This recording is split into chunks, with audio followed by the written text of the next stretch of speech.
everyone. Welcome to the A Train to Sedona broadcast.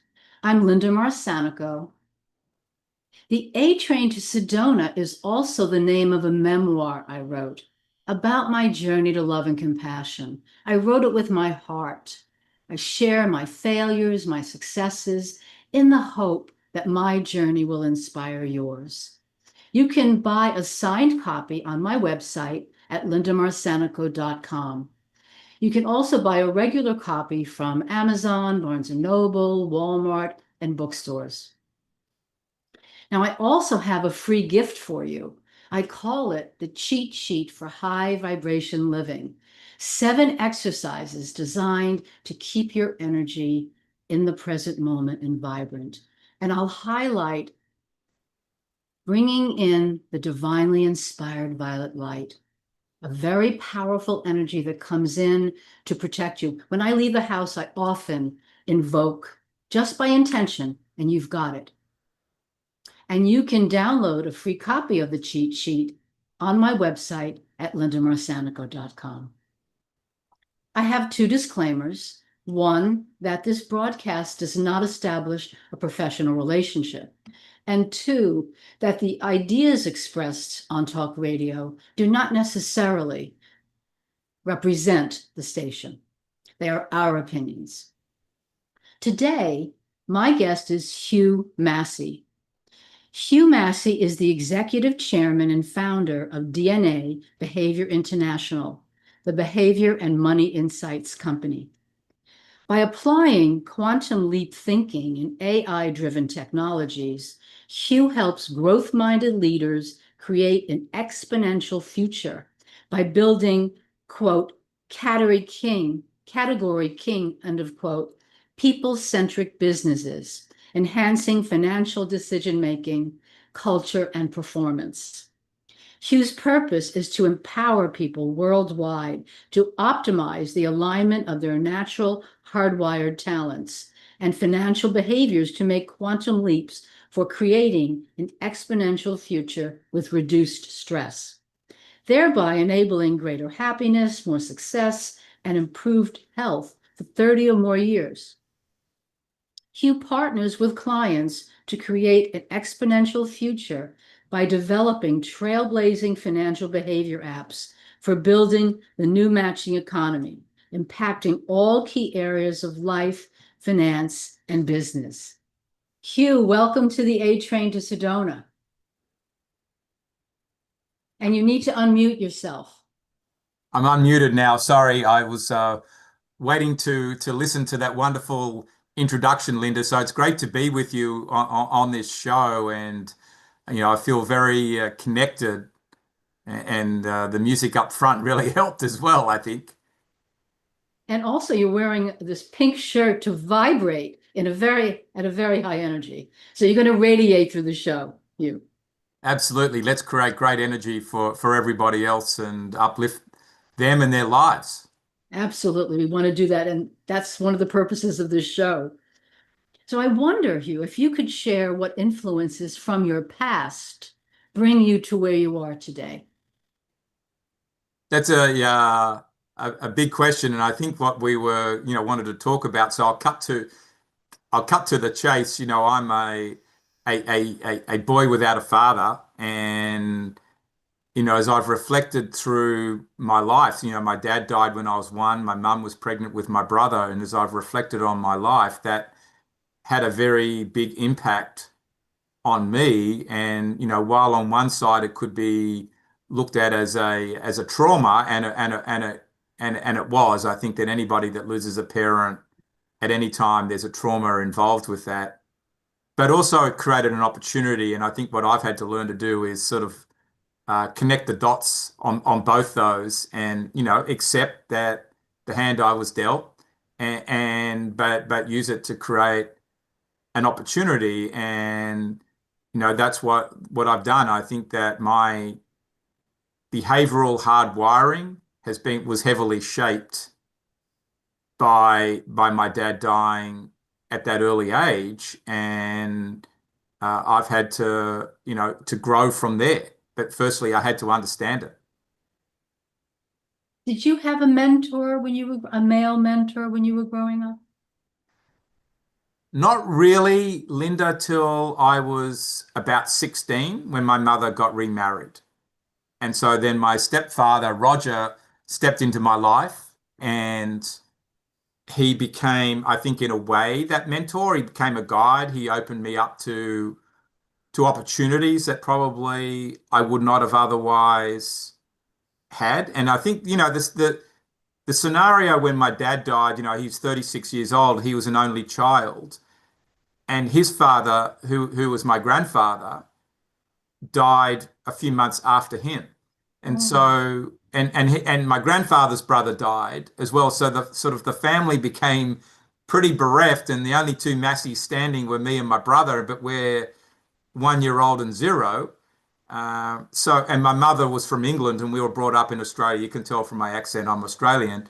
So my grandparents were on the maternal side or on the other side of the world. So there really wasn't anybody, and I think part of the problem was solved, if you call it the gap, there was solved by me going to boarding school when I was 9, and my brother went when he was 9 a year later after me. And so, my mother understood this enough that we needed to be in a more of a male environment.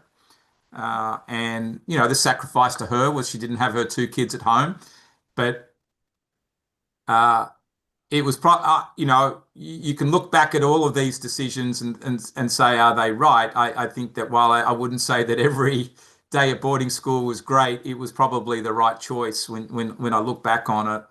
Not probably, it was the right choice in all respects to have some male influence, even though it wasn't a father.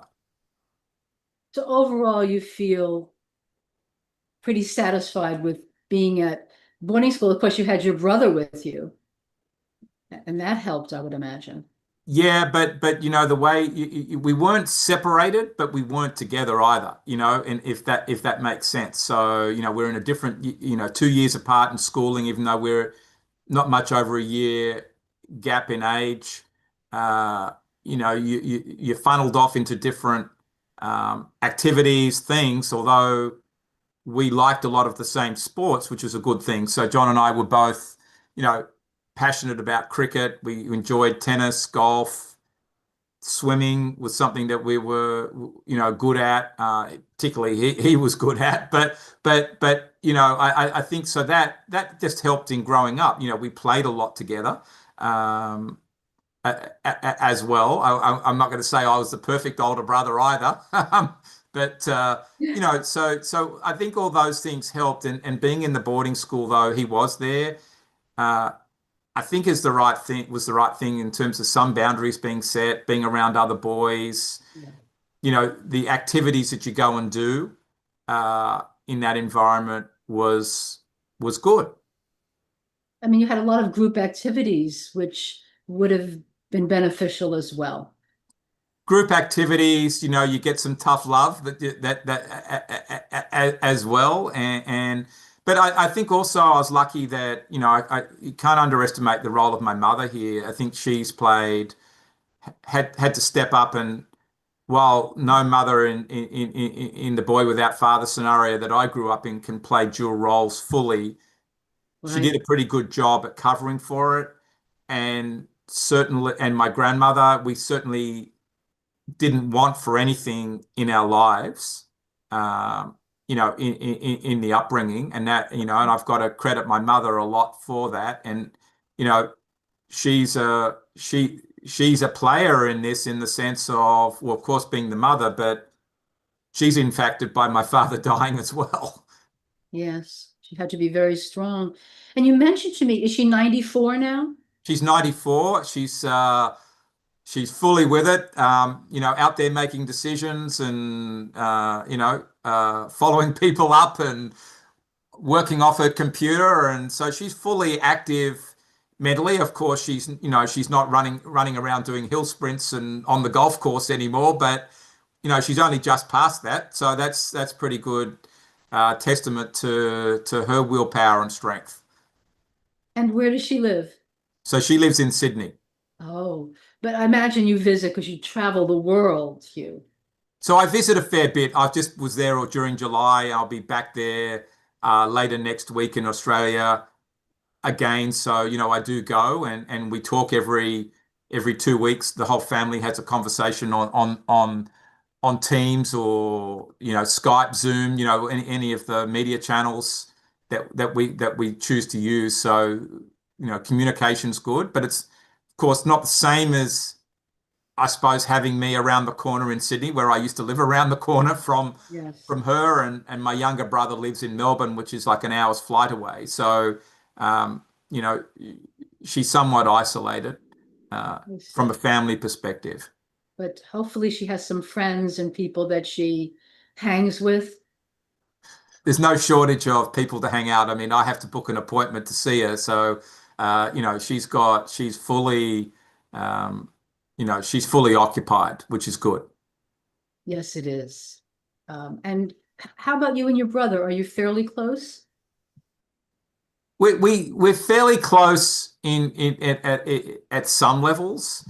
I think that at mutual respect, values levels, we're close interests, but we're also completely opposite as people. I'm a business person, entrepreneur, think about life and money from a completely different lens to my brother John, who's a pediatrician, who's highly accomplished in his own right. So I don't think we certainly don't see everything through the same lens. And I think there's no doubt as emerged through life, if I'm being really honest, uh, um, you know, brotherly brotherly issues that come to surface, perhaps Sure. that maybe I was the rougher brother, and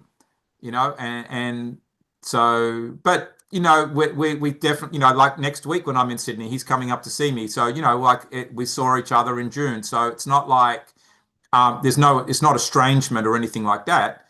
Mhm. Um, but we're not sitting there, having Sunday dinner every night, every week. I mean, Well, it sounds like a lovely relationship. Hugh, we need to take a yeah. commercial break, but when we come back, I'm going to ask you to talk about how you show love and compassion. So, listeners, we need to take the break. As I said, do come back and hear what Hugh has to say about love and compassion and how he demonstrates that. Are you a conscious co creator? Are you on a quest to raise your vibration and your consciousness? I'm Sam Leibowitz, your conscious consultant, and on my show, The Conscious Consultant Hour Awakening Humanity, we will touch upon all these topics and more. Listen live at our new time on Thursdays at 12 noon Eastern Time. That's The Conscious Consultant Hour Awakening Humanity, Thursdays 12 noon on talkradio.nyc. Are you a high-achieving, growth-oriented leader? Are you interested in developing your authentic leadership while creating a healthy, inclusive workplace? Hi, I'm Dr. Mira Brancu, host of The Hard Skills on talkradio.nyc at 5 p.m. Eastern on Tuesdays, where we discuss how leaders develop the hard skills needed to make a greater impact. We interview experts, have live coaching, and tackle these challenges. Listen to The Hard Skills on Tuesday at 5 p.m. Eastern on talkradio.nyc. Are you a purpose-driven individual looking for deeper healing, clarity, and growth? Welcome to the Expansion Room, a transformative space for purpose-driven individuals. I'm Siobhan Larice, host, licensed therapist, and coach. Join me every Wednesday at 5 p.m. Eastern Time on talkradio.nyc. You're listening to Talk Radio NYC. Uplift, educate, empower.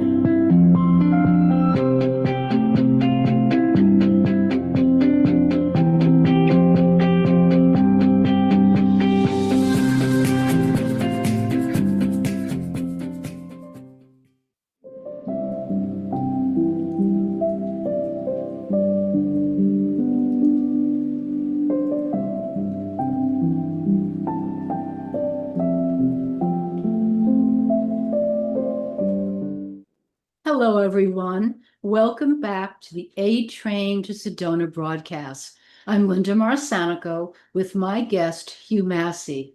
And Hugh, I'm going to ask you to mute yourself. I want to ask you how you show love and compassion. How do you demonstrate that as you move forward in your life? It's a big question, Linda, and it's really, really important. And I would say one of the tenets of leadership for me is, beyond courage to do the right thing, is being able to demonstrate compassion. Because if you can't, you can't build relationships. And I think we need compassion in this world, in every environment that we, live and operate in. And for me, I wasn't born with the natural traits of giving compassion, and it took a long time to, I think get past myself to understand what it was and to know my impact on other people. But as I've sort of got more connected to my values, compassion's important, but I've got to do it, sort of deliver it my way. So I do seek to understand another person's perspective. I think it's also comes out in so that they feel that I've understood their perspective, even if we don't agree about it. Mhm.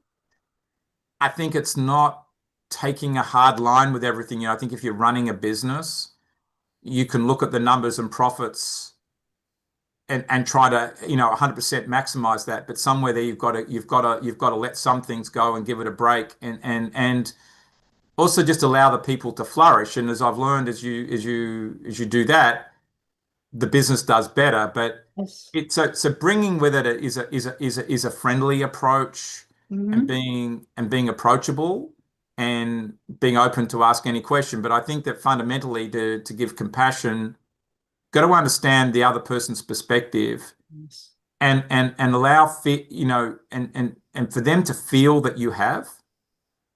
That's important. And for me, a lot of this because I'm more of a business person. It's then will come out and helping people solve what is really a major problem for them. That could almost be a trauma, and so, like, for example, I've helped a couple of friends out recently with litigation type things, but it, it it's not sitting there in judgment. It's helping them understand, why it happened, what their feelings are in it, and that they feel that they've can express themselves.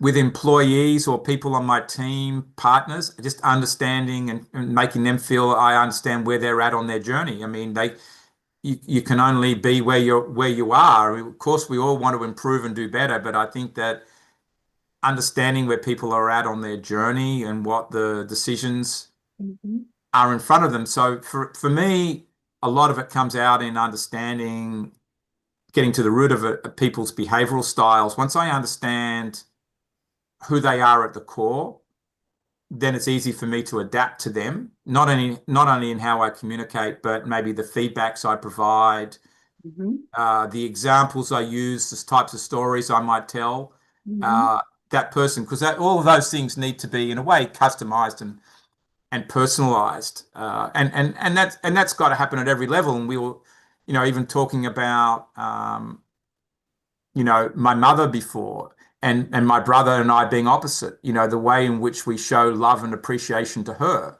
uh, we're going to do it differently. And I think that both of me and my brother, it's incumbent on us to understand my mother's journey, and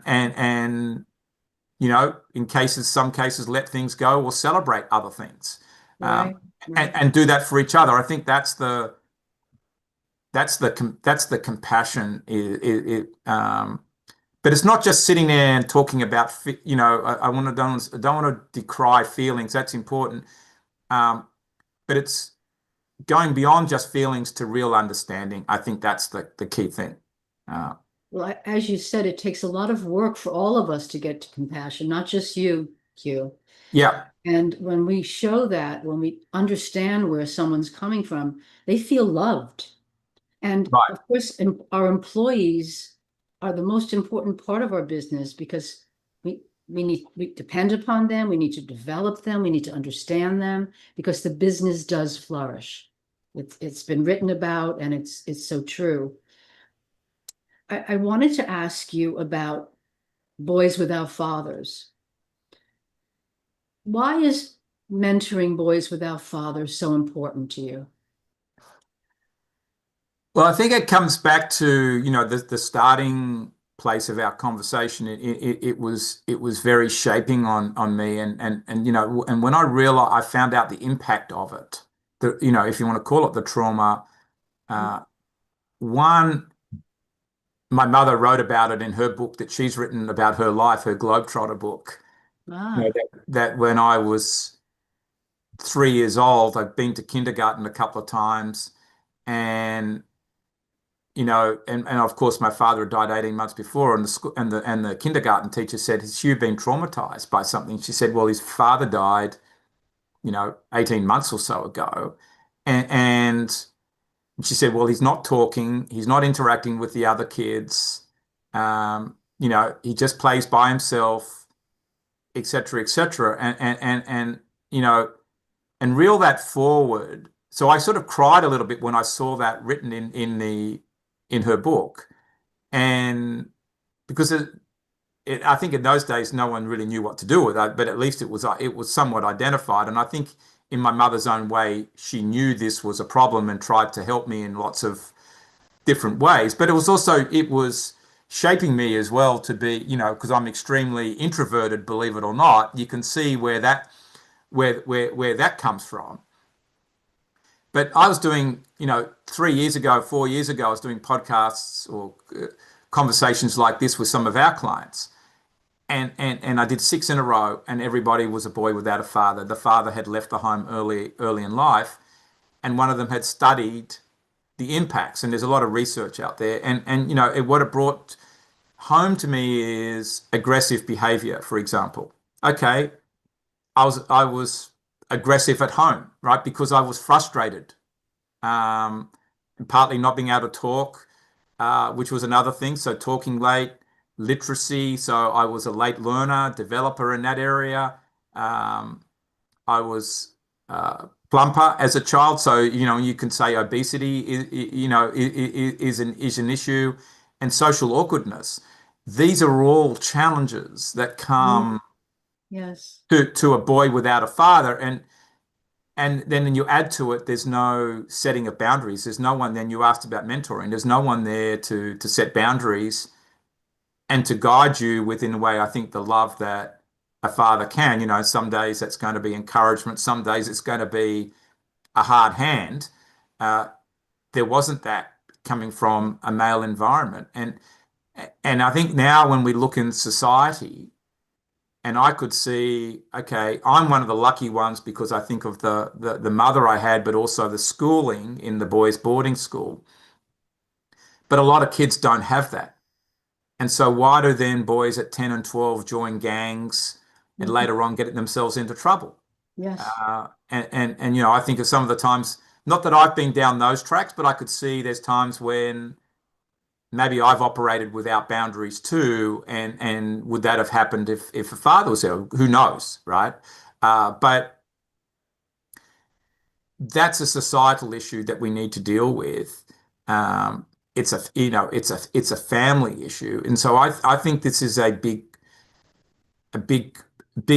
cause in sort of helping people in the socio-economic mobility type sphere, empowering people to understand this and to one, to help the boys and give them direction, help them with character development, but also to see that there are other role models out there that were where they were and have been reasonably successful or accomplished in their life. Success isn't just about money, have gone and done something out there. Yes. And that they can too, and that they can build an identity for themselves. And that while not having a father is a challenge and that maybe a handicap, but you can make that an opportunity too. So I'm wondering, how does the mentoring happen? Is it one-on-one? Do you have group activities? How does that, what does it look like? So it can happen in a range of settings, and I think it needs to happen in multiple settings. But so we do some of the work in groups. So, like for example, there are groups in prisons that are getting help from some of the people on the team, so that because I think learning in groups provides an experience to see what others are doing. It's an accountability. So that's helpful. Then there's one-on-one mentoring. So I've done some of that. I'm probably better in the one-on-one setting at sitting down with people over a period of time and just having, you know, more friendly, casual conversations, but also trying to inspire them, tell them, give them stories, Mhm. point in the way to go. And I'm very big on helping people see their identity and who are they going to live up to be. And hopefully they can look at, if their father has passed away or not present, they can look to their father and say, I want to honor you and do something great. I'm not going to sit here and be a victim. I'm going to be a victor. That's really what I'm trying to instill. But not everybody will, if the father's gone, hopefully they can forgive for whatever reason, even if, like for me, in a way, there's a forgiveness for my father going. If it's a divorce situation or it's some other reason, is to reconcile to it and forgive it to some degree so you can grow. I think that's the big thing that I work on. But other groups, and I know we're running up on time here, but other group settings, Keep going. Keep going. I'm helping a foundation called Hope Performance Tennis. And what I discovered when I got behind it, because I loved tennis and I could see all these kids in Africa, that this was a way out for them, right? To learn a sport, get some character development, schooling, be around other kids doing something positive will help. But it didn't take me long to realize that the founder, Enoch Godey, was a boy without a father as well. And he was picked up out of a bus shelter when he was 10 years old. And, he'd been feeding himself in the streets basically since he could walk. And he became a professional tennis player, right? And he's coached me with tennis here in Atlanta, and he's gone back to Ghana now to do this full time. But that's where we're having influence as well in multiple settings. Is there any counseling given to the boys? Yes, there's counseling gets given as well if we can do it. So there's other environments where schools are being set up to do this as well, so the kids can go in there at 10 years old and get schooled all the way through till 18. I'm not doing that one personally, but one of our people in our community is doing that work that way. So we're doing it one-on-one, groups, collaborating, in lots of different ways. Sounds wonderful, Hugh. When we come, it's about that time to take a break. I want to ask you some questions about creating an abundant future. So listeners, come back. We're going to hear what Hugh has to say about abundance. We'll speak to you soon. On Frank About Health, we're not just talking healthcare. We're managing disruption and innovation. Over the last 4 years, I've taken you from epilepsy and COVID to mental health, caregiving, and now the front lines of healthcare transformation. Stay tuned for a healthier future as we bring on the innovators, professionals, storytellers, and advocates who show you how to own your healthcare every Thursday at 5 p.m. Eastern Time on talkradio.nyc. Ready to serve up success with a splash? Hi, I'm Bruce Kramer, a.k.a. the Corporate Cockroach. I'm the Renaissance woman, Angie Snowball. And I'm your strategy doctor, Dr. Meltesh Desange, inviting you to serving up success with a splash. Join us as we shake things up with real talk and real strategies centered around awareness, action, and accountability. And yes, there really is a cocktail involved. Please join us and sip your way to success. serving up success with a splash, where wisdom meets happy hours. Cheers! Cheers. You're listening to Talk Radio NYC at www.talkradio.nyc. Now broadcasting 24 hours a day.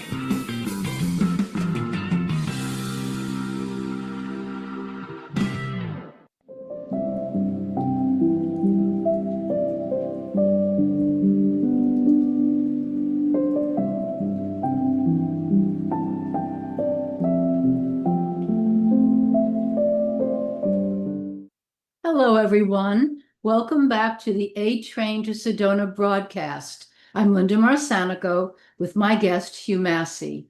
Hugh, would you unmute yourself?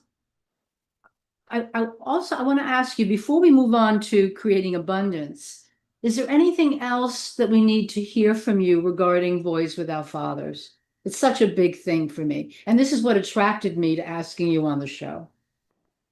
I think the only thing I would say, just to wrap up on that, Linda, is that I don't want anyone to, well, I do want people in a way to ask, well, what about girls, right? Because girls without a father also are impacted and traumatized, but the impact's different. I can't talk about that because I didn't have a sister, and I'm not a girl, but there are women there that, I've connected with that have experienced that and can share on that. So ultimately the work we're doing is really going to be about a family without a parent, or in some cases without parents, and what that means. Except my experience is boys without fathers, and I think it's significant because of what some of these boys go and do out there in society that are causing huge problems that need to be addressed. And I think that's why, it's important at that level. But I don't want to be seen as, well, this isn't a girl issue, because it absolutely is. And hopefully someone else will take that up. Yes. Perhaps there are many organizations. We're just focusing on what you're doing, which is quite significant. Yeah. But thank you, because as a woman, I appreciate your bringing us into the conversation. What excites you about creating an abundant future? Well, I was thinking about that as we're in the break, and that I think that there are so many opportunities out there in the world, and I think abundance in my mind is that the world is full of limitless possibilities, and that we've all got an opportunity to go and grab one. And for most people, there will be one big opportunity that you can go and grab that's going to take you on a path to fully flourish. And that's what I'm really about. And I think so creating an abundant future and having an abundant life is a mindset. And I'd call it prosperity thinking, not fear-based thinking. But there's more than enough. And I was talking about this with somebody else this morning that I was meeting, who's in a way in a competing business to mine, but we were talking collaboratively that, given we have the same belief as to why human behavior is important in wealth management, even though we've both got a system, we need to be able to talk about this collectively so that the tide rises for all of us, and that we can create more for all of us, because there's plenty of business out there for everybody. And I think that's the mindset. Abundance isn't, shouldn't be reduced to something that's transactional. To me, it's about creating opportunities. And what excites me about the future is, although a lot of people are scared about it, is technology. I think technology is our pathway to actually, if you want to call it, delivering abundance. It's going to take away jobs in areas, but it's going to open up a whole lot of other jobs. But for those that lose a job, if they have the right attitude, something else is going to show up for them. And I think as a society, we owe it to all to be able to create abundance for all, so that everybody can have more than what they've got today, be happier and healthier than than where they are today. And I think in America today we have a huge socio-economic mobility issue. We've got extreme wealth at one end, and we've got a lot of people that are struggling. And how can we help them have an abundant future and have more? And so that's, I think it's something to be thought about, but technology is going to be a big player in enabling that to happen. And that's what I'm excited about is what technology can do for us if it's applied the right way. Well, you talk about abundance for all and helping others to achieve abundance. And really, that's a spiritual concept that we're all connected. And when I'm happier and more abundant, you're going to be happier and more abundant. The energy is there. And so I'm glad to have you make that point, Hugh. Absolutely. I think it's, for every person out there is to take stock and look at what can I do to flourish the most. And I think that's where a lot of my philosophical thinking, it is spiritual. We are all spiritual beings. We've got belief systems, whether it's in God or Jesus or something else. It doesn't matter. But I think that I come back to philosophically Aristotle's principles, and that it's about flourishing, and that's why I'm in the United States. I think that as much as I had a great life in Australia, in some ways I do through my friends and networks and opportunities there, but for me, America has been a place that I've been able to flourish, and even though there's a certain chaos, if you want to call it that, that's here now and coming, I think that might enable a lot more people to flourish if we have the right mindset to that and play properly in that in the new environment coming. Yes, I'm very hopeful that all of this will pass and we will be more cohesive and abundant, as you say.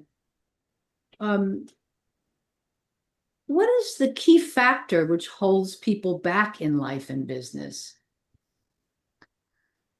Well, it's themselves. I think that we are all in the way of ourselves, and it's a mindset, and I think that confidence is a big thing, and if you're confident, you've got a free mind and a belief in something that's bigger than you. You will take away any of the self-doubts and go and do that. And I think that's the difference, that confidence is and ultimate belief in yourself, trust in yourself is the difference between either being good and great or success and failure, however you define that. I think also on that point, a lot of people judge success by money, and that's really the worst thing you could do, because when you start comparing yourself to other people and what they've got, then you're going to fail.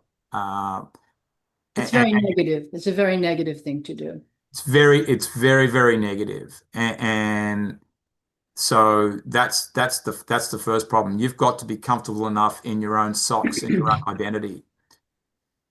And we've all got a growth path in our lives. For some people, they maximize their growth at 18 years old or at that time, and other people it takes till they're 60, 65, 70. And suddenly they unlock and load. I was reading about a guy yesterday, he was 82, started a new tech business. I mean, the age is sort of should not be completely relevant factor. I think we make too much on that. And we make too much about how much money someone has, and that's a problem. We don't know what's behind that story, and that's what I think is a cause of a lot of mental health issues too. Yes, I mean the focus needs to be elsewhere on doing something that we love to do and having the self-love and the skills necessary to move into that possibility. Right, absolutely. And that's because at the end of the day, moving into that possibility, you've got to have, you used the words at the start, you've got to have the right energy and you've got to be ready to do that. And all of us take a different amount of time and work on ourselves to get there. Some people just step into something and it happens. Yeah. And then they hit the wall later on in some aspect of their life. And others of us need a lot of coaching and help up front, guidance, got to bang our head against the wall 50 times. But if you persevere, but you know that there's something bigger out there that you can do, it's going to happen. Yes. It's going to happen. A lot of good work.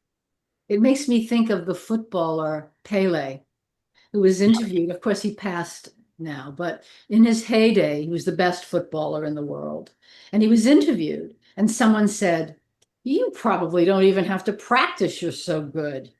He said, "On the contrary, I practice every move until it's second nature to me." Absolutely. Practice, practice, practice. So. But you can't practice everything. So I think this is where you've got to identify what your strengths are and absolutely practice those to the hilt, but also and not try and mend every struggle and spend your time swimming uphill or swimming against the flow of the river. Is to know where's going downstream for me and do that the best. So there are different realizations that are needed at different times. Yes. Because the universe will send us cues to help, and we need to pay attention. Recently, I've been so busy that I've had to just scale back a bit to relax, to read, to enjoy, because I needed to do that. But I had to pay attention, is what I'm saying. Yeah, and I think that what I do is I've learned, sort of terms of my level of consciousness is to allow free time and quiet space for what I call the information packets to come down and take stock of those. And, I do that, during exercise sessions, going for walks. Sometimes I just drive the car without anything on, so I'm trying to create space at key times of the day. Yes. To allow the information packets to come down, and then I have a notepad wherever I am. I can write something down to remember it. Yes. Because there's truth in all of those information packets, and take away the negative monkey speak, and just allow the truths to come home. If you can capture that, then you can guide yourself to that better place. And I think a lot of people don't allow that time for that to happen, or they're so clouded up with fear, alcohol, bad food, lack of exercise, lack of sleep. When all those things are there, you can't manage your conscious space. Right. We really need to take care of the body, because then we can hear the creative information that comes in. Now, we're getting ready to have a break, and I know you want to talk about your company in the last segment. So I'm going to say to our listeners, do come back, and we'll want to hear about the excitement of your company here. Perfect. Misalignment within your sales team or with the client stalls deals and creates unnecessary friction for you and the client, resulting in up to 37% lower win rate. If you're in pre-sales, sales management, or sales enablement, and you'd like to increase revenues, win rate, margins, client satisfaction, and stay competitive, this show is for you. Hi, I'm Art Fromm, host of the Making Seamless Sales Show. Please join me live Thursdays at 7 p.m. Eastern on talkradio.nyc.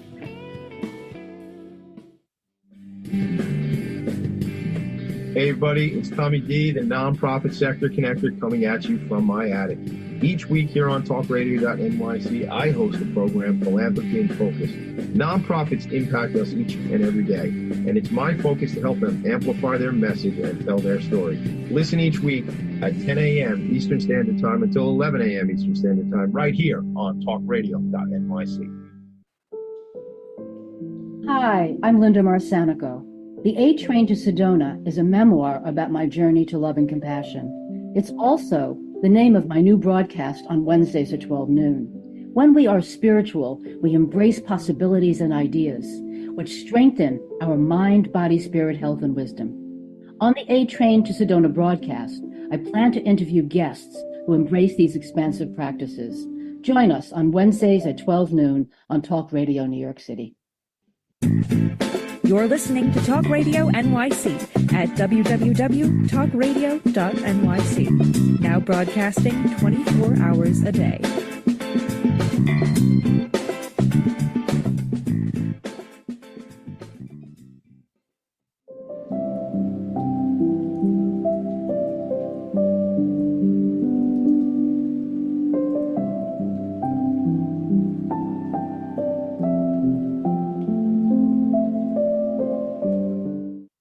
Hello, everyone. Welcome back to the A Train to Sedona broadcast. I'm Linda Marcanico with my guest, Hugh Massie. Hugh, will you tell us about your exciting company? Yeah, thank you, Linda. And it's great to talk, be able to talk more about DNA behavior, because I think that the business started from me getting connected to my life purpose, and that happened one day in 1999. I was having breakfast with a friend of mine, and she said, Hugh, you've seemed to have built a pretty successful wealth management business, and prior to that, I had been an accountant, with a good career at that, but I cut it short to become an entrepreneur. And I said, Sarah, yeah, it's been successful, and you're right, I'm not happy. And she said, well, what are you passionate about? Well, no one had actually asked me that question, and I'd never answered that question.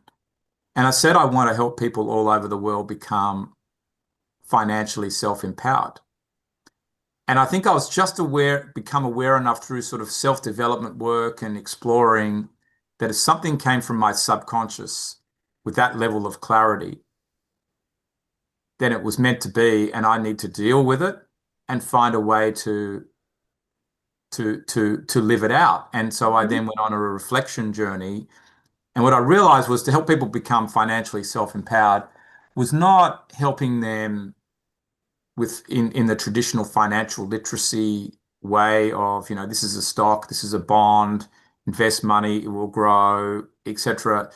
Even though I think that's really important, it was teaching people about themselves, helping them understand their talents, understanding their financial personality, what the role that money plays in their life, and to recognize that money causes stress.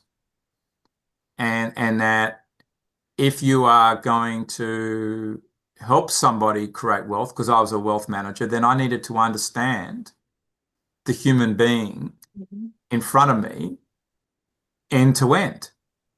And not just their risk profile or where they worked or how much money they had, but understanding them as a human being and helping them ultimately build a better relationship with money. And I think that, we talk about what holds people back is having an unhealthy relationship with money. And money is all around us. It's omnipresent through our life. It's not only a currency, which is typically what wealth management sort of treats it as. Here's your investment strategy. But money is about your beliefs as well, and how you see money in your life, the perspectives that you have about it. That's behavioral. And money is energetic. Money is in every waking thought and sleep thought that you have. Money is there. And so we all need to understand money better and the energy that it's having on us and around us to have a better life, to reduce stress, be more more successful, happy, and healthier. And so if I piece that together, that's really my purpose. And DNA behavior was formed about helping people understand what their financial personality was, which also included their talents. And I wanted to do that on a mass scale basis. So it wasn't just meant to do it one-on-one in the wealth management business I had in Australia, where we started doing this. But it was to become a technology solution that I could deploy worldwide so that every wealth manager, coach, facilitator, even now today, leaders of businesses could understand the people sitting in front of them, whether they're clients or employees, how they deal with money so that better decisions can be made, have better relationships, and you know, and overall more fulfillment. So that's what DNA behavior is. To make it concrete, we've traditionally, Linda, had people complete an assessment that measures everything about them, you know, both sort of generally speaking from a life context, talent context, but also in how they deal with money, so their financial personality. And then we have worked with a lot of wealth managers, family offices, coaches to help them have that understanding when they're working with a client. Because you can imagine, even if you're a business coach and you're helping a leader make decisions for their company, holding them accountable, guiding them, asking them questions, you can deal with the functional aspects of the business, but money is wrapped up in all of that. Just the same if you're doing life coaching and you want to help a person have an abundant life. There's probably some fear about money in there, and the person needs to get past that. So I'm trying to help is people with that self-understanding, and do that globally, and hopefully we change lives. And if we can change a lot of mindsets, then there's going to be a more abundant world out there for everybody. And that's really what it's about. So are you developing software for that? Do you have So we have a technology system software that, using science-based psychometric techniques, that we understand how people behave. So one way of delivering that is the person can complete the questionnaire or questionnaires, because there's one primary one, but there's ancillary ones. So that's one way of doing it. But now we've also built the system so that it can be done with AI, so that there doesn't have to be personal completion. AI can complete it, the assessment for you. So that also changes the game in terms of how people are dealt with, let's say, at a wealth management business before they've become a client. How does that advisory firm work with that person and provide a behaviorally personalized experience out the gate? Or you're wanting to work with a new client that's coming to you and you don't know much about them yet, we can give you an insight to make that experience better. Through AI. Yeah, through AI. Yeah. I see. Now, we have just a few minutes, and I want to, did you say everything that you needed to say sort of in a nutshell about the company? Yes, absolutely. That's fine. Yep. Okay. How can people find you? So I'm there on LinkedIn, Hugh Massie. Just put in the name that you see on the screen, and you will see me come up there. I'm in Atlanta, and then you can go to our website at dnabehavior.com. There's plenty there as well about me, written work, videos, you name it. It's all there. And if you're interested in the Boys Without Fathers, there's the boyswithoutfathers.org website. You can go and learn more there. I've written a couple of books, so you can find those in Amazon as well if you want to do some reading. Your resume is outstanding. Next week, guests, we're going to have Scott Holmes, a transformational coach, who's going to join us. And I want to say thank you, Hugh, for being my guest today. It's a pleasure, Linda. I've really enjoyed it. Lovely, lovely. So, listeners, bye for now.